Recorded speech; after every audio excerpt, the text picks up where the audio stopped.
Mai 2003, Paris 8e arrondissement. Cyril est au Fourneau de la Suite, le restaurant tendance conçu par le couple star des années 2000, David et Cathy Guetta. C'est l'heure du coup de feu. Cuisiniers, serveurs, maîtres d'hôtel, tous vivent à fond la tension de cet instant. À l'opposé, la salle d'une trentaine de couverts, baignée par le soleil de cette douce journée de mai, semble étonnamment calme.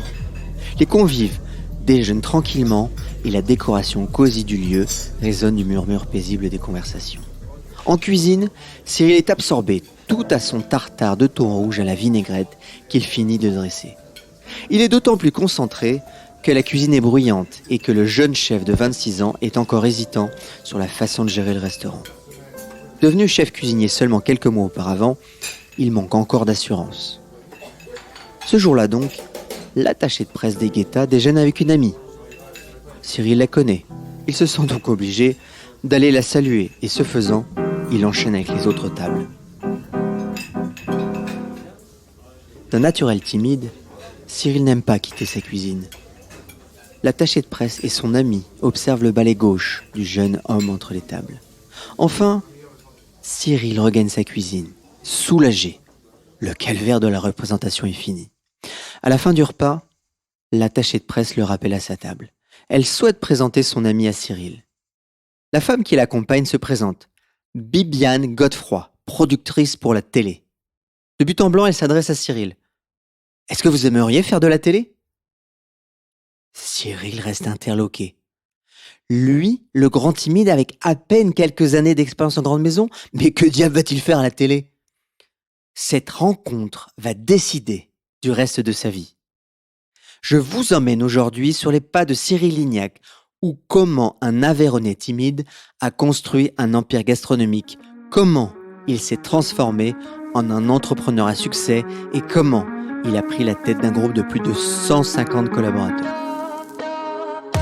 Bienvenue sur L'Apprenti.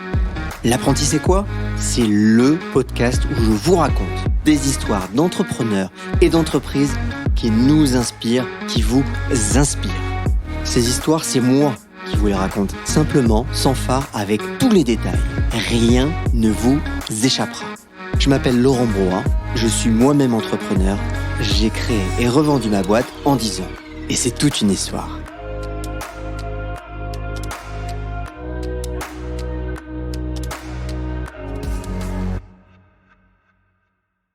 Cyril Lignac naît donc en 1977 à Rodez, dans l'Aveyron. D'origine modeste, il grandit au sein d'une famille unie, dans la petite ville d'Aunay-le-Château. Son papa, Jean-Michel, est menuisier et homme à tout faire. Sa maman, Janine, est infirmière, comme le deviendra plus tard sa petite sœur. Ses parents partagent déjà l'amour de la cuisine et des bons produits. Sa mère, reine de l'organisation et véritable femme à poigne, cuisine la semaine. Son père n'est pas en reste et prend le relais des fourneaux le week-end. Entre canards, champignons, farcis, viande rouge et pâtisserie aveyronnaise, la famille Lignac met l'accent sur la bonne chair. Une famille unie d'ailleurs, qui part une fois par an, leurs seules vacances, camper pour profiter de la nature. Le retour de vacances est souvent plus difficile pour Cyril, qui se traîne à l'école sans motivation, à l'opposé de sa petite sœur Céline, la bonne élève de la famille. Rien ne l'intéresse, rien ne l'accroche. À la fin de la 3e, il doit passer son brevet et choisir son orientation. Il se rend alors dans un centre d'orientation aveyronnais et commence à parcourir la liste des métiers. Soudainement, il tombe sur le mot « cuisinier ». C'est l'illumination.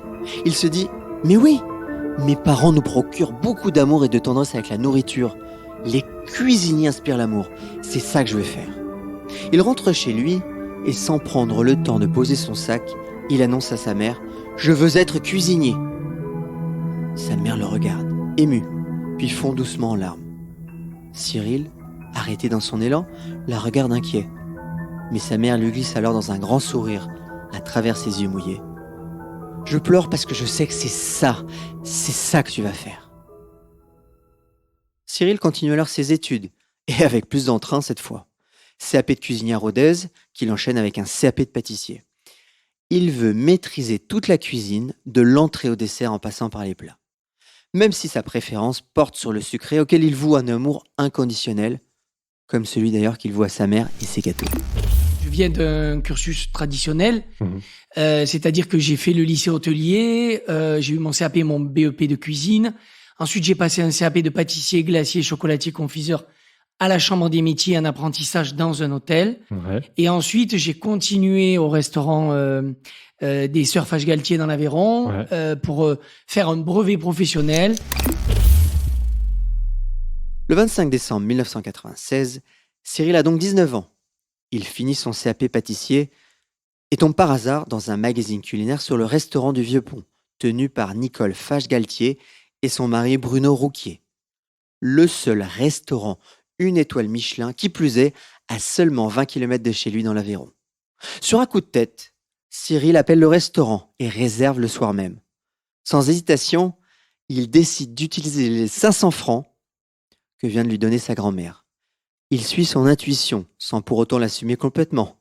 Il n'en parle pas à ses parents. Imaginez, 500 francs chez les Lignac, c'est beaucoup d'argent. Ce jour-là donc, il débarque à 18 ans avec un ami dans son premier restaurant étoilé. À table, Cyril vit sa seconde révélation.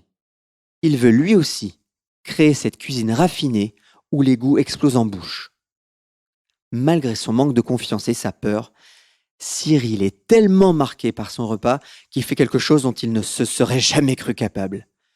Quelques jours plus tard, le voilà en train de prendre le téléphone familial et de taper fébrilement un numéro de téléphone. Le cœur bat la chamade, les mains sont moites. À l'autre bout du fil, une voix annonce « Restaurant du Vieux-Port, bonjour !»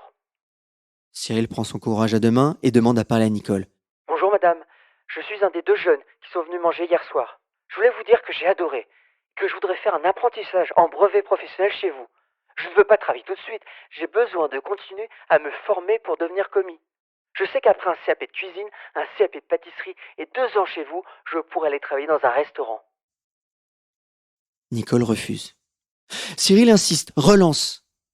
Étonnée par l'aplomb et la persévérance de ce jeune homme, elle finit par accepter. Et ensuite, j'ai goûté la cuisine. Oui. On a goûté, hein. Oui. Et donc, du coup, une fois que j'ai goûté cette cuisine, Oui. ça- le plat, c'était quoi?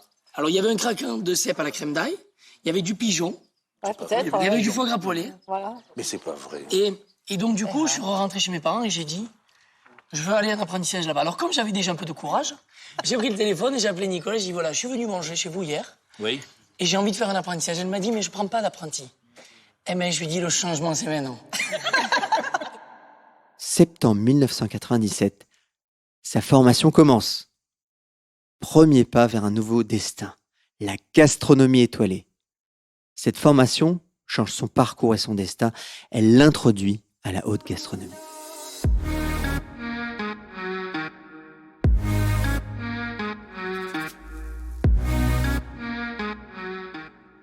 Au Vieux-Pont, on ne chôme pas, et Cyril l'apprend très vite. Mis au fourneau directement, il prépare le repas pour le personnel et la famille de Nicole avant le service lui-même. D'emblée, les choses se passent mal. L'enthousiasme de Cyril masque mal son manque de compétences et de formation. Nicole se rend vite compte que ce jeune n'est pas au niveau de son étoilé. Qui plus est, le jeune homme est tellement stressé qu'il enchaîne bêtise sur bêtise. Paralysé par sa maladresse, il ne sait pas comment réagir. Avec ça, la partie scolaire le rebute toujours et son manque d'engagement à l'école apparaît aux yeux de tous. Un soir découragé, il déclare de but en blanc à sa mère « Je vais quitter le Vieux-Pont, je n'ai pas le niveau ». Du tac au tac, sa mère lui répond « Alors là, Cyril, même pas en rêve. Tu as signé un contrat, tu t'es engagé, donc tu vas jusqu'au bout. Il n'y a aucune autre option. » Cyril repart, tête baissée, le lendemain au restaurant. Il se dit qu'il va quand même essayer. Quelques jours plus tard, Nicole le convoque. Elle lui dit « Écoute Cyril, c'est trop compliqué de te garder. Tu as tellement de lacunes que je passe tout mon temps à reprendre ton travail. Ce n'est pas comme ça que je vois l'apprentissage. » Cyril éclate en sanglots et se défend comme il peut. « Il faut me garder, je veux apprendre. Je sais que je suis nul, mais je peux mieux faire. Je vais faire mieux. » Nicole, attendrie, finit par lui laisser sa chance. Une deuxième fois. Elle a juste senti quelque chose chez le jeune homme, alors elle change la donne. Elle le met à travailler avec le chef pâtissier. Celui-ci, contrairement au couple Fageux-Galtier, ne l'intimide pas. Son intuition est juste. Le courant avec le chef passe aussitôt. Voilà Cyril qui se lève tôt, même le dimanche. Il ne sort même plus avec ses copains. Il apprend à vitesse grand V. Cyril est transformé. Il envoie même ses premiers plats en salle. Les Fageux-Galtier voient le jeune Cyril changer sous leurs yeux. Ils s'intéressent à tout, du marché au plat en passant par les desserts et entremets. 2 ans plus tard, Cyril quitte le Vieux-Pont. Après un passage par l'armée pour son service militaire, il part conquérir Paris. Un grand saut pour le jeune Aveyronais. Mais il est décidé, c'est son rêve. Il a pris confiance au Vieux-Pont. Il a la sensation que rien ne peut l'arrêter. Octobre 2000, c'est donc un Cyril fiévreux et impatient qui prend le train de nuit entre Rodez et Paris. Cyril, déterminé, décroche 2 entretiens. D'abord au crayon, puis à l'arpège, du cuisinier Alain Passard. Pris dans les 2 établissements, il doit faire un choix. Le crayon l'effraie un peu, alors il accepte la proposition de Passard, une petite équipe dans une cuisine à taille humaine. La découverte de la vie parisienne est violente. Imaginez, appartement de 9 mètres carrés avec toilette sur le palier. Mais ce n'est pas grave, car Cyril travaille comme un fou. Travailler avec Alain Passard, ce cuisinier star, est un formidable apprentissage pour Cyril. Passard innove en permanence. Il transcende avec autant d'art que de désinvolture les standards de la cuisine. Il est le premier d'ailleurs à avoir banni la viande de tous ses menus en tant qu'étoilé. Face à ce monstre d'innovation, la soif d'apprendre de Cyril est intarissable. Alors, quand il n'est pas à l'arpège, il se lance aussi dans des missions d'intérim en cuisine pour compléter sa maigre paie. 1 an plus tard, il quitte l'arpège et rejoint les frères Pourcel dans leur restaurant du Théâtre des Champs-Élysées. Il tombe amoureux de cette cuisine du Sud qui se mélange sans complexe avec des plats plus modernes comme le pressé de homard et de jambon de canard et mangue. Cyril est lancé. Après un passage chez Pierre Hermé comme pâtissier en 2003, il rejoint la suite, le restaurant du couple Guetta. Cette année-là, il en prend d'ailleurs la tête comme chef de cuisine. À 26 ans, Cyril dirige pour la première fois une cuisine. Sa rencontre avec une productrice de télé dans ce même restaurant va changer la vie de Cyril. De restaurateur, il va devenir entrepreneur.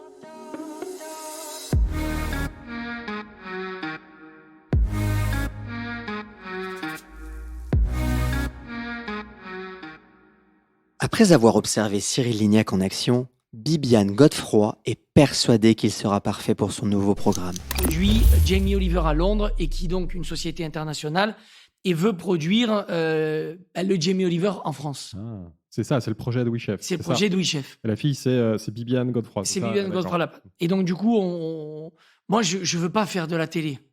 Je lui dis. À ce moment-là, toi, tu veux pas du toi, tout. T'as pas l'intuition. Ouais, d'accord. Ah non, elle me dit, il faut que tu fasses de la télé. Voilà, elle sent un potentiel chez moi que moi je ne savais pas.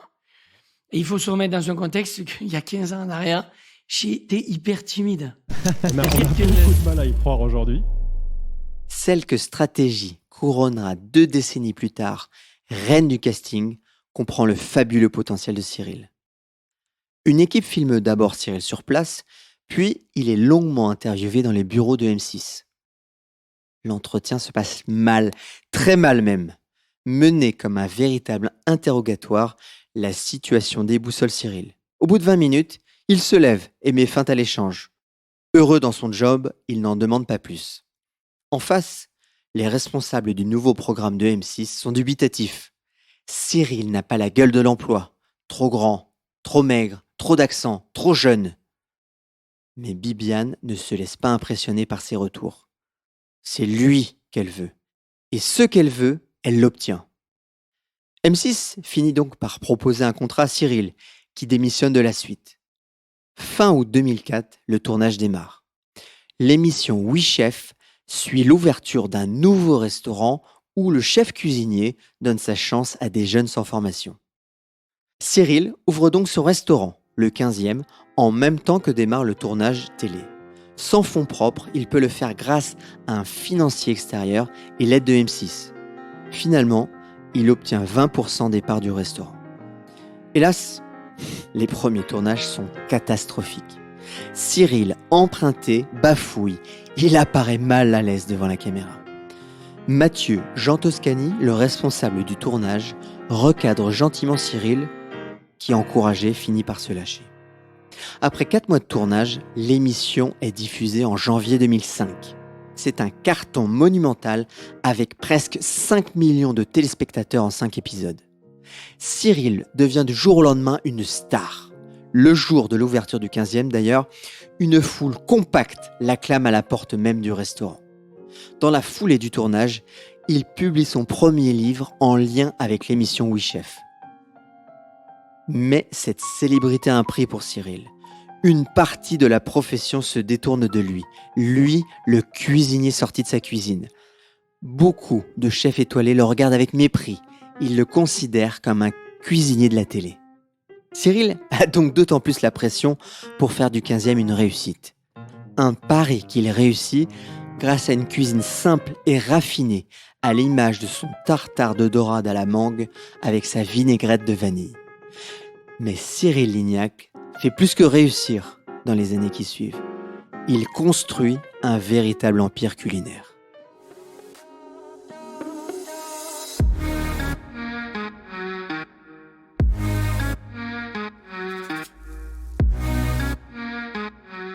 Les succès télévisuels s'enchaînent pour Cyril et pour le plus grand bonheur de M6. Chef la recette, Top Chef, le meilleur pâtissier. Son accent, sa gentillesse et sa gourmandise convainquent tous les foyers de France et construisent l'image d'un chef sympathique et accessible. En parallèle, en bon Aveyronais, il porte en lui la culture de la brasserie. C'est le moment de la faire parler pour construire un véritable empire culinaire. Une rencontre en 2003 va permettre cette transformation. Laurence Mantil. Très vite, il lui propose de travailler avec lui. Il y a tant à faire. Partenariat, relations presse, gestion des droits des livres. Leur relation est un combo gagnant et même leur aventure amoureuse ne gâchera pas la réussite de ce qui va bientôt devenir l'Empire Lignac. En 2008, fort de sa célébrité, Cyril lance son deuxième restaurant, le Chardenoux, avec un nouveau concept, la bistronomie. Une cuisine de bistrot revisitée. Les chipirons côtoient gnocchi à la crème de langoustine et pain perdu aux framboises. Fasciné et maintenant convaincu par la télévision, il crée en parallèle sa société de production audiovisuelle Kitchen Factory. À travers elle, il crée et développe des émissions culinaires pour d'autres chaînes. Avec une dizaine de salariés, Kitchen Factory est un nouveau succès pour Cyril. En 2011, décidément infatigable, il s'associe avec une pépite de la pâtisserie, Benoît Couvrant, pour ouvrir une boulangerie et une pâtisserie. Ensemble, les deux hommes développent une pâtisserie classique revisitée. Éclairs, baba au rhum, tarte au citron, à des prix abordables. Le succès se révèle une fois de plus foudroyant. Ils en ouvrent par la suite 6 et ajoutent une partie chocolaterie d'ailleurs. 2011 marque aussi l'ouverture d'un 3e établissement, le restaurant Auprès. Cyril, boulimique de nouveautés, veut tester de nouvelles choses. Ici, il quitte carrément les codes de la gastronomie classique. Les serveurs en converse circulent dans une salle rythmée par une musique d'ambiance omniprésente. La nourriture est allègrement twistée, on peut même manger avec les doigts. En 2016, il rachète la boutique attenante au restaurant Auprès et crée le bar des Prés. Il y développe d'ailleurs une nourriture sur le pouce et des cocktails influencés par ses séjours new-yorkais. Le succès du bar des Prés est sans commune mesure avec le reste. Laurence Mantil pilote désormais l'empire Cyril Lignac, qui regroupe 4 restaurants, 6 pâtisseries et chocolateries, une 50aine de livres, mais aussi des contrats avec des marques comme Sushi Shop ou Moulinex.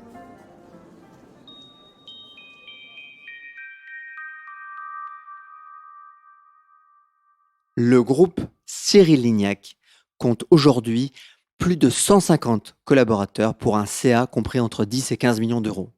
Les ventes de livres rapportent à Cyril Lignac plus de 5,6 millions d'euros en 15 ans et ses contrats à la télé sont évalués à 250 000 euros par an. Le jeune Aveyronais, à plus de 40 ans, a réussi à plus d'un titre. Il fait partie des chefs les plus populaires en France. Il a même atteint le Graal dont il rêvait plus jeune. Son restaurant, le 15e, obtient sa première étoile en 2012. Mais un événement en 2014 va bouleverser sa vie et remettre en question sa trajectoire.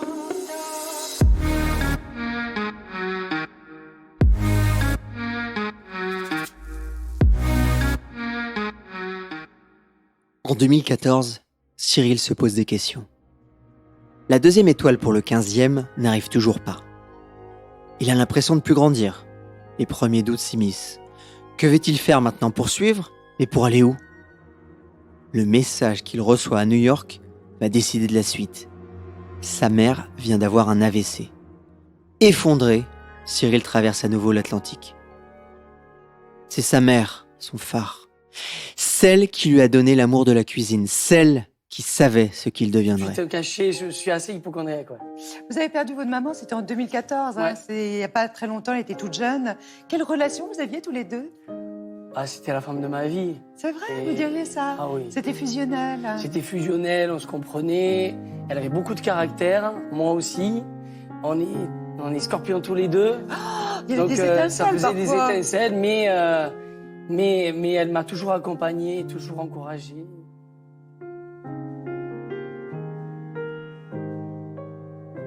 Cyril passe les 6 derniers mois de la vie de sa mère auprès d'elle, avant son décès en août 2014. À sa mort, plus que touché, il a l'impression de couler.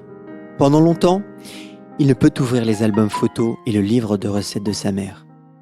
Puis, pour Cyril, c'est un nouveau déclic. Il décide d'arrêter la cuisine de la performance, la cuisine des étoilés pour enfin se faire plaisir. Oui, à nouveau se faire plaisir. Depuis le début, il a voulu prouver à ses pairs, aux inspecteurs du Michelin, au petit monde de la gastronomie, qu'il est d'abord un cuisinier, loin des paillettes de la télévision. Désormais, il en a assez. Il veut assumer ce qu'il est, un innovateur, tant dans la gastronomie que dans la manière de gérer une affaire. Il crée des bars à cocktails, des comptoirs à sushi ou des trattorias qu'il transforme en lieu unique. À l'été 2019, il ferme le 15e, comme pour tirer un trait sur la tradition culinaire française. La course aux étoiles est terminée. Je fais comme je le sens. Je fais comme je le sens. Je fais comme j'ai envie, en fait. Je me mets pas de limite, en fait. C'est ça mon truc. Je me pose pas la question si ça va plaire ou pas plaire, ou si c'est convenu ou pas, si je vais faire un restaurant qui va plaire à la presse ou pas. Non, je m'en fous, quoi. Je fais un truc pour moi.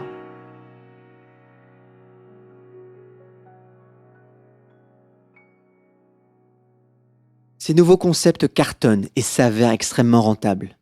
Et pourtant, Cyril ne lâche rien sur l'essentiel. Faire une cuisine savoureuse et simple avec des aliments de qualité. Aujourd'hui, le groupe Cyril Lignac continue de se développer. Il a même embauché plus de 50 personnes en 1 an et demi, et ce, malgré la pandémie. Il reste aussi un des piliers de M6 avec sa nouvelle émission Tous en cuisine.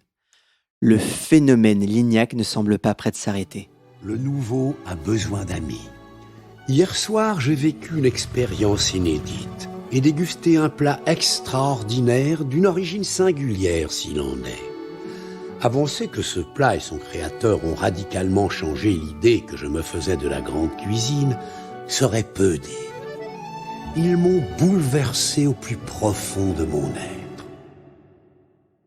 Et comme il l'avait promis à sa mère à 16 ans lorsqu'il était au lycée hôtelier, je révolutionnerai la gastronomie française et je serai le chef de l'an 2000. C'est désormais chose faite. Même s'il lui reste des chapitres à écrire, ce sera sans sa mère cette fois. Et ça, c'est une autre histoire. Merci. Merci d'avoir écouté l'apprenti et je vous le redis, car ce podcast, ce sont des heures de travail et votre écoute est très précieuse pour moi.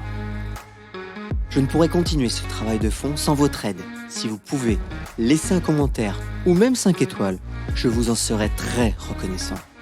Pour connaître les coulisses et notamment les infos que je ne peux pas toujours vous donner, abonnez-vous à ma lettre sur l'apprenti.fr. Vous retrouverez toutes les nombreuses sources qui ont permis de construire cette histoire. Merci enfin à Thibaut et Alexandre pour leur travail formidable, leur travail de fond. Et je vous dis rendez-vous pour un prochain épisode.